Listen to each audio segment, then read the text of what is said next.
இங்கே அண்ணாடிஎம்கே ஒரு லிஸ்ட்லேயே சேர்க்காம பிஜேபியை சொன்ன ஒரு விஷயம் வேலைட்டாக பார்க்கப்படுது. காங்கிரஸ் இப்போ இருக்கும் கூட்டணியோடு 35 தொகுதிகளை கேட்குறாங்க. அமைச்சரவையில் எங்களுக்கு 2-3 சீட்டு வேணும்னு கேட்குறாங்க. இப்போது ராகுல் காந்தி அவர்களும் கனிமொழி அவர்களும் சந்திப்பு கூட பெரிய உடன்பாடு ஏற்படும். இப்போ கிட்டத்தட்ட 40 நெருங்கிக்கிட்டு இருக்க ஒரு தகவல் சொல்கிறாங்க. சர்வேலையும் அதான் சொல்கிறாங்க. உங்களுக்கு நிறைய ஊரில் வந்து விஜய்க்கு பயங்கர மவுஸ் இருக்கு. டாக்ஸ் ஆஃப் எக்ஸ்பிரஸ் நேயர்களுக்கு வணக்கம். இன்று நம்மோடு இணைந்திருப்பவர் மூத்த பத்திரிகையாளர் திரு வெங்கடேஷ் அவர்கள். வணக்கம் சார். வணக்கம் சார். தாவேகாவோட 3ஆம் ஆண்டு தொடக்க விழா, விஜய் பேசின பேச்சு கட்சியா எந்த அளவுக்கு எவால்வ் ஆயிருக்கு, ஒரு பேச்சாளராக விஜய் எந்த அளவுக்கு எவால்வ் ஆயிருக்கு? ரொம்ப இம்ப்ரூவ்மெண்ட் தெரியுதுன்னு நினைக்கிறேன். நான் ரொம்ப ஒரு ஸ்டைலிஷாக, ரொம்ப அப்படி காமெடியாக, நகைச்சுவையாக, அந்த ஃபேஸ்லேயே ஒரு புன்முறுவல், அந்த என்ன சொல்கிறதுனா முகமலட்சிமம் இல்லையா, அதை விஜய் மூத்தில் நம்ம பார்க்க முடிஞ்சது. விஜய் வீட்டை விட்டு வான்னா ஒவ்வொரு வீட்டில் இருக்கிற விஜயும் வந்துடுவாங்கப்பா அப்படிங்கிறது மாதிரியான அவருடைய அந்த ஸ்பீச்சு ஓட்டாக மாறுறதுக்கான ஒரு வாய்ப்பு. ஏண்டா அந்த விஜயை வீட்டை விட்டு வாடான்னு சொன்னோம் அப்படின்னு நினைக்கிற அளவுக்கான விஷயங்களை அவர் ஷேர் பண்ணது. அப்புறம் குறிப்பாக இந்த திருவள்ளுவர் இருந்தால் அந்த ஒரு திருக்குறளை சொல்லுவார் அப்படின்னு அந்த சொல்லி ஒன்ஸ் மோராக அவருடைய தொண்டர்கள் கேட்டு கிட்ட 3 முறை அவர் சொன்னதாக நினைக்கிறேன். அதுக்கு புஷி ஆனந்தில் எந்திரிச்சு கைத்தட்ட ஒரு விஷயத்தை நான் பார்க்க முடிஞ்சது. இங்கே நம்மளுடைய பாறைக்கு என்ன தெரியும், ஒரு ரசிகராகவே புஷி ஆனந்த் இருக்காரா என்னன்னு தெரியல. அவர் பொதுச் செயலாளர். ஸோ அவருக்குன்னு அந்த பொதுச் செயலாளருக்குன்னு ஒரு பவர் இருக்குது. மற்ற ரசிகர்கள் தொண்டர்கள் செலிப்ரேட் பண்ணலாம், தப்பு இல்லை. பட் இதெல்லாம் விஜயுடைய அந்த ஸ்பீச் அது மாதிரி இருந்ததுங்கிறத நம்ம சொல்ல வரோம். நம்ம அதை மொத்தத்தில் விஜய் பல விஷயங்களை இன்றைக்கி பேசுகிறது வந்து ஒரு ஜாலியாக, சில விஷயங்கள் மக்கள் மத்தியில் போய் ரீச் ஆகிற மாதிரி சொல்லியிருக்காரு. உங்களுக்கு நான் இருக்கேன், நமக்கு மக்கள் இருக்காங்க, மக்கள் சக்தி, மக்கள் தான் நம்மளுடைய கூட்டணி அப்படிங்கிறத தெளிவாக பேசுகிறது நம்ம விஷயத்தை நான் பார்க்குறேன் சார். இதில் இன்னொரு விஷயம் நோட் பண்ணுறது என்னென்னா, பாஜகங்கிற வார்த்தையை சொல்ல மாட்டேங்கிறாருங்கிற ஒரு விமர்சனம் விஜய் மேலே இருந்துச்சு. அதை இன்னைக்கு உடைச்சிட்டாரு. அது சிறப்பாக பார்க்குது இப்போ. ஏன்னா அவர் பாஜகங்கிற அந்த பேரே இது வரைக்கும் சொல்லி நம்ம கேள்விப்படல. இன்றைக்கி அதை பாஜகவுடைய செய்திருக்கிற மற்ற கூட்டணிங்கிறது மாதிரி சொல்லியிருக்காரு. திமுக ஒரு பக்கம் கூட்டணி, இந்த தாவக ஒரு கூட்டணி, பாஜகவுடைய கூட்டணி அப்படின்னாரு. இங்கே அண்ணாடிஎம்கே ஒரு லிஸ்ட்லேயே சேர்க்காம பிஜேபியை சொன்ன ஒரு விஷயம் வேலைட்டாக பார்க்கப்படுது. அப்போது பிஜேபிக்கும் அவருக்கும் ஏதாவது உடன்பாடுகள் இருக்கா என்ன ஏதுன்னு பேச ஆரம்பிச்சிட்டாங்க. பட் இந்த கூட்டணி சம்பந்தமாக பேசும்போது இந்த பிஜேபி அதை பாஜகன்ற வார்த்தையை யூஸ் பண்ணதாக நான் நினைக்கிறேன். நான் இதை சார் அதிமுக கூட்டணியோட சொல்லுங்க, அதிமுக தான் பவர்ஃபுல்லான கட்சி பிஜேபியை கம்பேர் பண்ணும்போது. ஆனால் பிஜேபிங்கிற வார்த்தையை யூஸ் பண்ணுறாங்க இல்லை, அவர் நினைக்கல. அதாவது அண்ணாடிஎம்கேங்கிறது வந்து மிகப்பெரிய ஒரு ஆளுமை கட்சி தான், அது மாற்று கருத்தே இல்லை. நான் அவர் பேசும்போது பார்த்தீங்கன்னா எம்ஜிஆர் அவர்கள் தான் முன்னாடி எடுக்கிறார். 52லேருந்து 72 வரைக்கும் 20 வருட மிகப்பெரிய ஒரு போராட்டம் எம்ஜிஆர் அவர்களுக்கு. அண்ணா அவர்கள் மேல் மிகுந்த பற்று உள்ளவர் அவர். எம்ஜிஆர் 72 கட்சி ஆரம்பிக்கும்போது அவர் எந்த அளவுக்கு பேசப்பட்டார் அந்த விஷயத்தை எடுக்கிறாரு. ஸோ இப்போ எம்ஜிஆர் அவர்கள் முன்னிலைப்படுத்துகிறார். அவர் உருவாக்குன ஒரு மாற்று கட்சி தான் அண்ணா திராவிட முன்னேற்ற கழகம் அப்படிங்கிறது இங்கே குறிப்பிடுறார். அவர்கள் உருவாக்குனது ஏன்னா கிட்டத்தட்ட பார்த்தீங்கன்னா அவருடைய பாயிண்ட் ஆஃப்ல கொள்கை தலைவராக பெரியார் எடுத்துக்கிறாரு, மக்கள் இடத்துல செல்றதுக்கு அண்ணாவை எடுத்துக்கிட்டாங்க. 3 தலைவர்கள் என்னுடைய மனசில் இருக்கான்னு சொல்கிறார். ஒன்று மக்கள் தலைவர் எம்ஜிஆர் அவர்கள், கலைஞர் கருணாநிதி அவர்கள், அந்த ஜெயலலிதா அம்மையார் அவர்கள். ஸோ 3 பேரும் உடைய தலைவர்கள் மாதிரி ஏற்றுக்கிட்டேன் அப்படிங்கிறார். இங்கே திராவிட முன்னேற்றத்தில் கலைஞர் அவர்களுங்கிற அதை வந்து அவர் பார்க்கல. ஏன்னா அவருடைய ஸ்பீச், அவருடைய திறமை, ஸோ முத்தமிழ் வித்தகர் அப்படிங்கிற விஷயம், கலைஞர் ஐயா அவர்கள் இருக்கும்போது மேடையில் விஜய் பேசின பேச்சுகள், அவர் ரசித்து கேட்ட விஷயங்கள் நிறையா இருக்குது. ஸோ அப்போ இவ்வளோ விஷயங்கள் அவர் வந்து எடுத்துக்கிட்டு ட்ராவல் பண்ணும்போது அந்த அதிமுக உருவான ஒரு இது வந்து இன்னைக்கு வந்து சரியான ஆட்கள் இல்லாமல் போய் சரண்டர் ஆகிருக்காங்க, ஸோ கொத்தடிமையிலாக இருக்காங்க அப்படிங்கிற விளக்கங்களை அவர் வந்து லாஸ்ட் மீட்டிங்கில் சொன்னார். அதனால் அவர் அண்ணாடிஎம்கே பெருசாக அவருடைய வார்த்தைகளில் வரலை.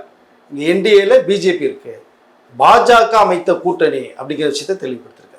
இன்னொன்று சார், விஜய் மேலே வைக்கப்படுற விமர்சனத்துக்கெல்லாம் பதில் சொல்கிற மாதிரியான நிறைய விஷயங்கள் பேசியிருக்காரு. அதில் நோட் பண்ணனா வீட்டை விட்டு வெளில வாங்க விஜய் அப்படிங்கிற ஒரு விஷயம். அப்புறம் வந்து பார்த்தீங்கன்னா நடிகனுக்கு என்ன அரசியல் தெரியும் அப்படின்னு சொல்லிட்டு தன்னை எம்ஜிஆர் கூட கம்பேர் பண்ணுறாரு.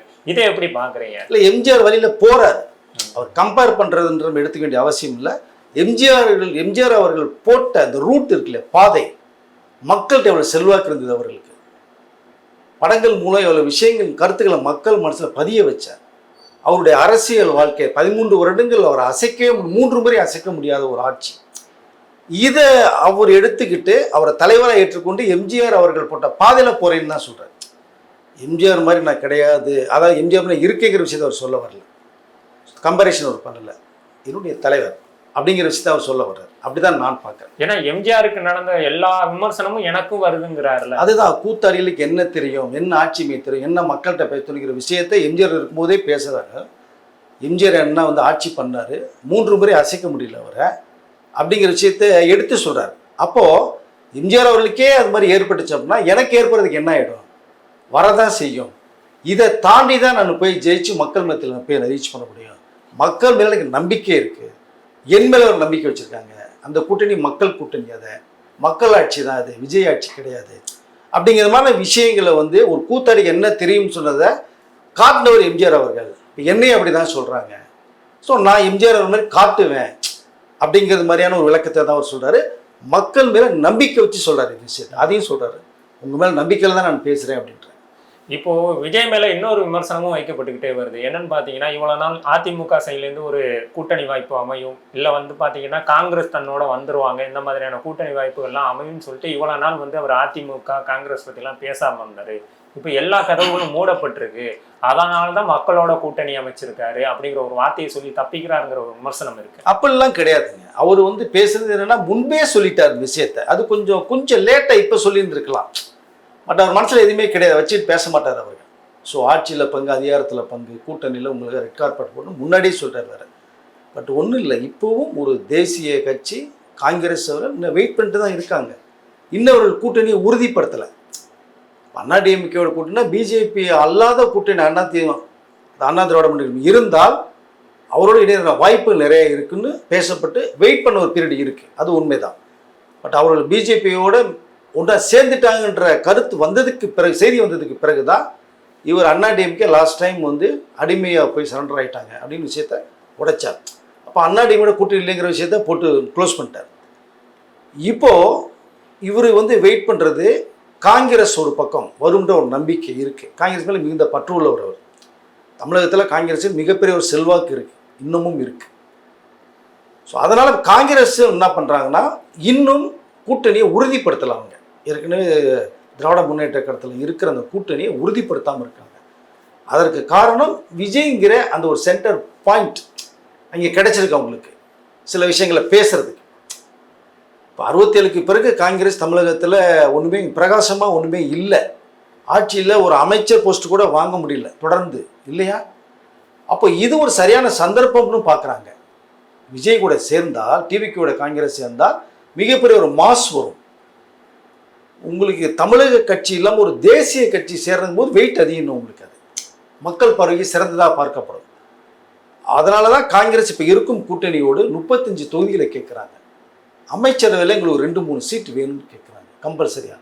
இப்போ 18 எம்எல்ஏ இருந்து கூட எதுவுமே பவர் இல்லாமல் சும்மா உட்காந்துருக்கோம். நம்ம எதுவுமே கேட்க முடியல, சாதிக்க முடியல. மக்களுக்கு, தமிழ்நாட்டுக்கு நம்மளால் ஒன்றுமே பண்ண முடியல. மக்கள் நம்மளை டோட்டலாக வந்து ரிஜெக்ட் பண்ணுற ஒரு பொசிஷனுக்கு தள்ளப்பட்டிருக்கோம் நம்ம.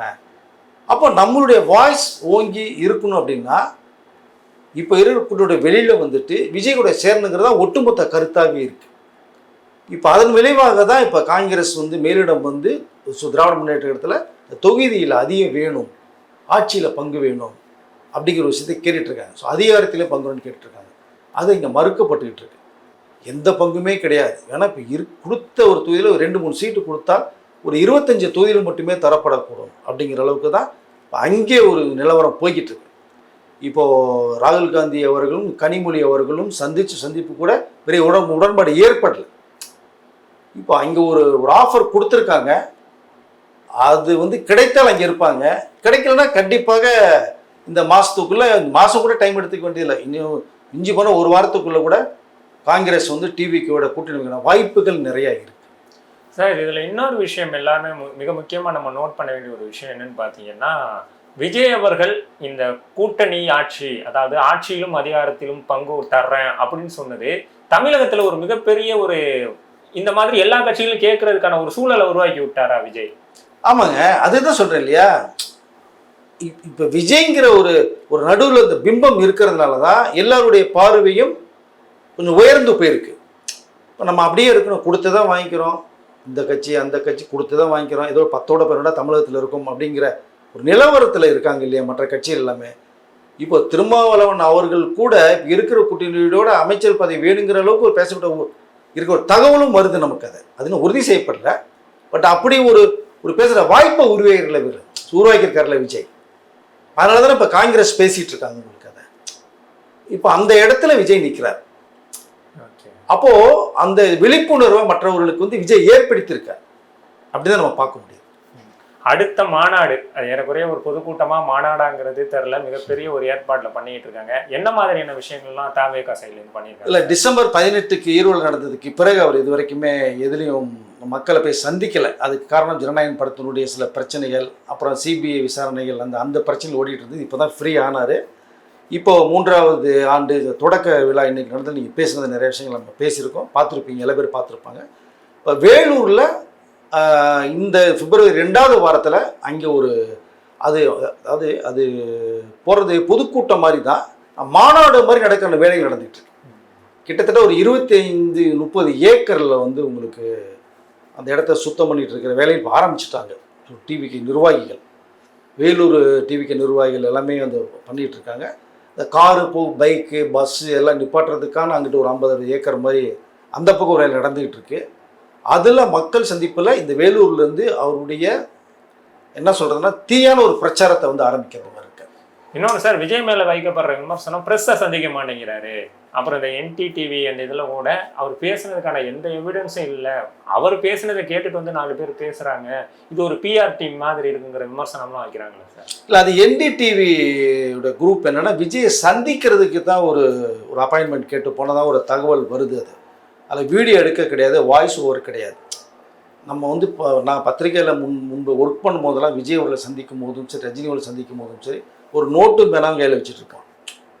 ஷூட்டிங் சமயத்தில் எதிரில் மாரி உட்காருவோம். விஜய் நம்ம கேள்வி கேட்போம். நம்ம அப்போது ஒரு 5-6 படங்கள் விஜய் சரியாக போகாமல் இருக்கும்போது திருமலை படம் தான் ஹைலைட்டாக சூப்பர் டூப்பர் ஹிட் ஆச்சு. அந்த படங்கள் இது மாதிரி எப்படி இருக்கும் எனக்கு விஷயத்தை நம்ம பேசிகிட்டு இருந்தோம். ரமணா டைரக்டரில் சூப்பர் டூப்பர் ஹிட் அந்த படம் திருமலை. அப்போ ஓரளவு பேசுவோம், நோட் பண்ணுவோம், நம்ம வந்து இன்டர்வியூவில் பத்திரிகையில் பிரசுரம் பண்ணுவோம். அது அப்போ அந்த பீரியட். இப்போ டிஜிட்டல் வேணும். இப்போது இவர் சந்திப்பே பார்த்தீங்க அப்படின்னா அவர்கள் கேட்டு கொண்டதின் விளைவாக தான் வேண்டான்னு சொல்லக்கூடாது அப்படின்னு சொல்லி தான் வாங்க பார்க்கலான்னு சொல்லி இங்கே சந்திப்பு நடந்தது. அதுவே இப்போ வேற மாறுதலாக நிறைய விஷயங்கள் ட்ரோல் பண்ணிகிட்டு இருக்கு. விஜய் அங்கே தான் போகாமல் இங்கே வர வச்சிட்டாரு. அந்த சந்திப்பு ஆஃப் த ரெக்கார்டாக தான் நமக்கு இருக்குது. பேசப்பட்ட சில விஷயங்கள்ல அவர்கள் ஷேர் பண்ணதான் இப்போ வெளியில் வருது. இல்லை கிடையாது. அவர்கள் விஜய் அவர்களுடைய பிளானிங்கே நம்மளுடைய தமிழ்நாட்டினுடைய மீடியாக்களை, சோசியல் மீடியாக்களை, பத்திரிகை நண்பர்களை சந்திக்கிறது மாதிரி தான் ஒரு ப்ரோக்ராம் போட்டு வச்சிட்டு இருக்காங்க. எனக்கு ஒரு தகவல் வருது. ஸோ அந்த சந்திப்பில் நேஷனல் மீடியா சம்மந்தப்பட்ட சேனல்ஸ் மீடியா எல்லாமே வந்து இன்வைட் பண்ணி ஓவராலாகவே பண்ணுறது மாதிரியான ஒரு விஷயங்கள் தான் போய்கிட்டு இருக்கு. அந்த சந்திப்பு வந்து அவர்கள் கேட்டுக்கொண்டதுனால விஜய் அவர் சந்திச்சாங்க தவிர அங்கே வீடியோ ஏதாவது வந்து தான் வாய்ஸ் ஓவர் வந்துச்சு அவங்களுக்கு எதுவுமே கிடையாது. அப்போ கேஷுவலான ஒரு சந்திப்பு தான் அது, அவ்வளோதான். NDTVக்கு அந்த NDTVக்குன்னு ஒரு மரியாதை இருக்குது. அந்த மரியாதை அவர் கொடுத்துருக்காரு விஜய். அப்படி தான் நம்ம பார்க்க வேண்டியது. விரைவில் இங்கே நம்மளுடைய மீடியாக்களை சந்திக்கிறார். சார், இந்த 40% ஓட் பேங்க் வந்து தாவேகாக்கு இருக்குன்னு தொடர்ச்சியாக சொல்லிக்கிட்டே இருக்காங்க. உண்மையாகவே 40% இருக்கா சார்? இருக்கா சார். இருக்கிறதுனால தான் இவ்வளோ தூரம் போல்டாக பேசிகிட்டு இருக்காங்க. நீங்கள் 20-25% இருந்ததை ஒரு 30-35 வரைக்கும் போய் ரீச் ஆகிடுச்சு. இப்போ கிட்டத்தட்ட 40 நெருங்கிக்கிட்டு ஒரு தகவல் சொல்கிறாங்க. சர்வேலையும் அதான் சொல்கிறாங்க. உங்களுக்கு நிறைய ஊரில் வந்து விஜய்க்கு பயங்கர மவுஸ் இருக்குது, ஏகப்பட்ட வாய்ஸ் இருக்குது, அவருக்கு ஓட்டா கன்வெர்ட் நிறைய வாய்ப்புகள் இருக்குன்றாங்க. அண்ணா திராவிட முன்னேற்ற கழகத்தினுடைய தொகுதியிலே சர்வே பண்ணும் போதே வந்து அவர்களே சொல்கிறாங்க எம்ஜிஆருக்கு அடுத்து நாங்கள் விஜய்க்கு ஓட்டு போடுவோன்னு சொல்கிறாங்கன்னு சொல்லி அந்த நிர்வாகிகளே சொல்கிறாங்க. எப்படி பார்க்குறது நம்ம இதை? இப்போ அவருடைய இந்த பெர்சன்டேஜ் அதிகமாகிட்டே போயிருக்கு சார். அதனால தான் விஜய்க்கு கூட்டணியே தேவையில்லை, தனித்தே நில்லுங்க நீங்கன்னு மற்றவர்கள் சொல்கிறாங்க. ஆனாலும் விஜய் வந்து கூட்டணியை விரும்புகிறார். இங்கே அதுதான் பார்க்கப்படுது. அவர் பெர்சன்டேஜ் கிட்டத்தட்ட 40% இருக்குது. ஓகே சார், நிறைய தகவலை பதிஞ்சுக்கிட்டீங்க. ரொம்ப நன்றி சார். நன்றி சார்.